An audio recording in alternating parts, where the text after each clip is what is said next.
up to another good morning. Time to go. Oh, we are all looking for adventure.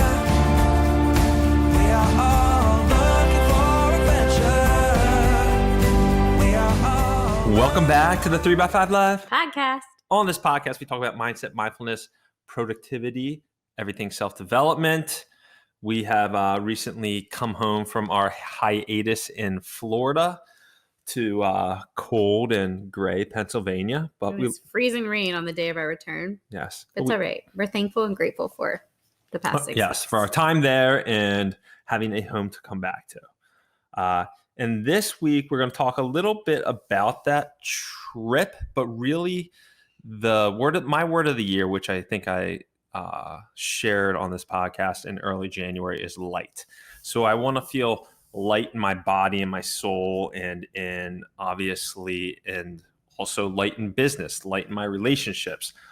Going through with almost like an inner peace would be another way to say that feeling of light.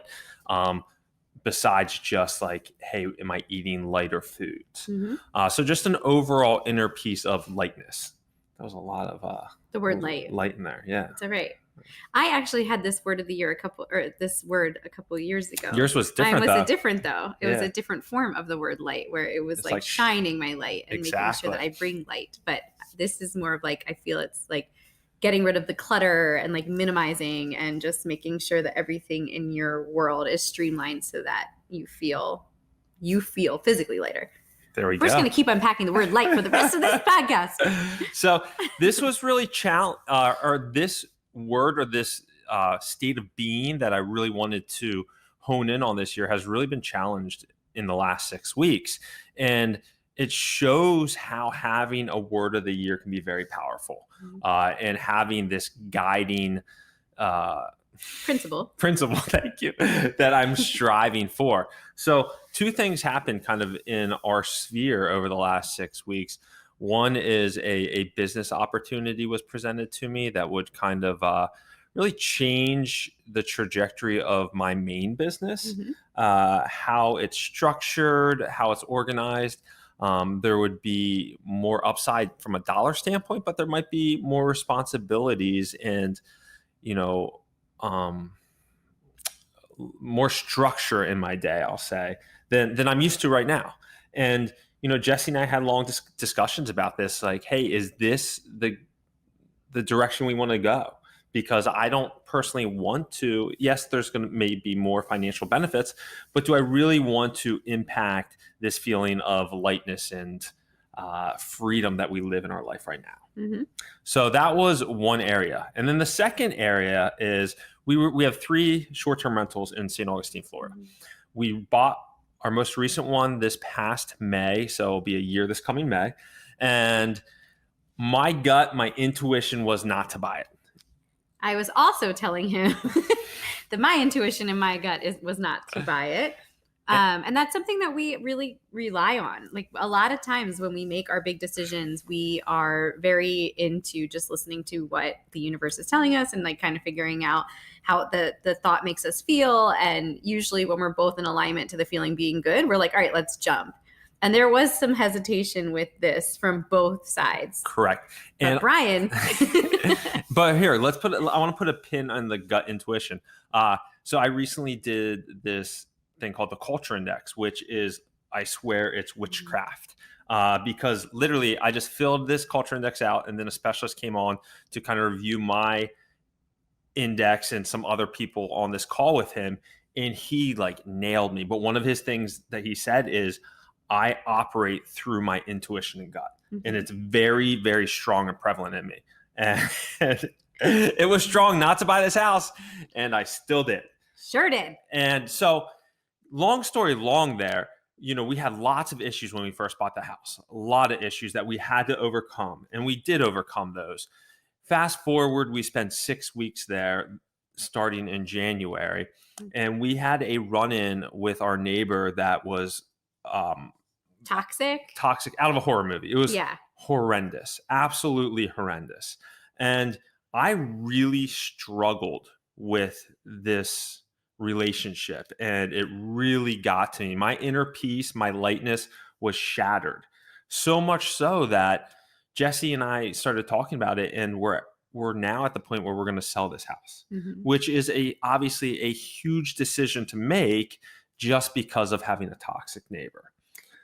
I mean, to be honest, like nothing really gets you riled or like upset. I mean, there are some things, but this was like a visceral response to the actions and just like the words and just the energy. Like I can't tell you how many times Brian was like, the energy pouring into this house from next door feels so heavy, and he would use the word heavy.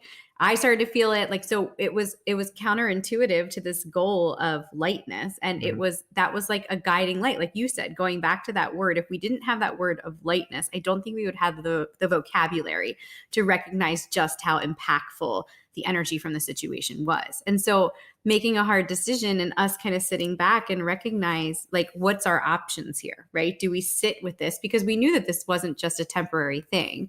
These conversations were going to follow us back because we have renters there, and he's approached renters before, and there's been, conflict with that. And that's something I take very seriously because I like to provide an experience or a vacation for other people, and I want them to have a positive experience with us. And that's an uncontrollable. I can't control his actions, and that was really tricky for me too. So both of us had this overall feeling of heaviness. Yeah, and I did some journaling about creating inner peace, and there's just like, I have two choices. I can continue to resist reality and create emotional pain for myself, which is obviously self-induced suffering. Mm-hmm. When I'm creating it in my mind, I'm creating self-induced suffering. Like thinking about what is he going to say? What's this interaction going to be? And what is he thinking? Is he going to contact? Because he would just like pop up. He would pop up and knock on the door and like or like pop over the fence and like ask us something. And so it was very like unpredictable. Yes. So that's one choice, or I can accept the reality exactly how it is. I can't go back in time. I can't change it, but I can accept it and be at peace with it, and then choose my optimal emotional state to move forward. So this was really a test for me of like, could I flip the switch and move to a more optimal state? Could I, just not deal with his emotional energy flowing through our walls to me? And I did suffer with it, and I struggle with it. And at the end of the day, though, we just decided like, we have a very fun life. Mm-hmm. And this was sucking the fun and the lightness out of our life. So yes, this house we predict will appreciate greatly in the future, and it would be a wonderful investment. But at the end of the day, if it's going to impact our now, and if it's going to impact our state of being with just phone calls, text messages through the months and years ahead, it's not worth it. Mm-hmm. It's definitely not worth it.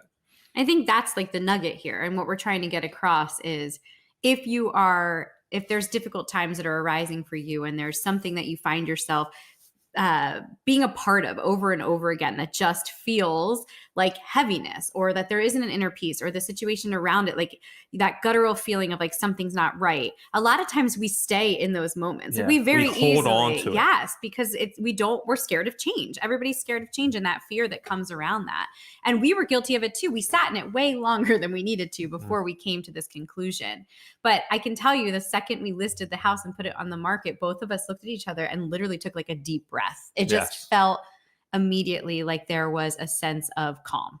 And so our press for you is to think about where are some areas in your life that could use some inner peace, right? That could use some getting rid of, letting go of. What are you holding on to? Yes. What are you holding on to that you could let go of? Absolutely. Because there is nothing more precious than creating an internal environment of peace. Yes. And fun. Like we said, like we always want to make sure that we are having fun. Because if you're not, what's the point?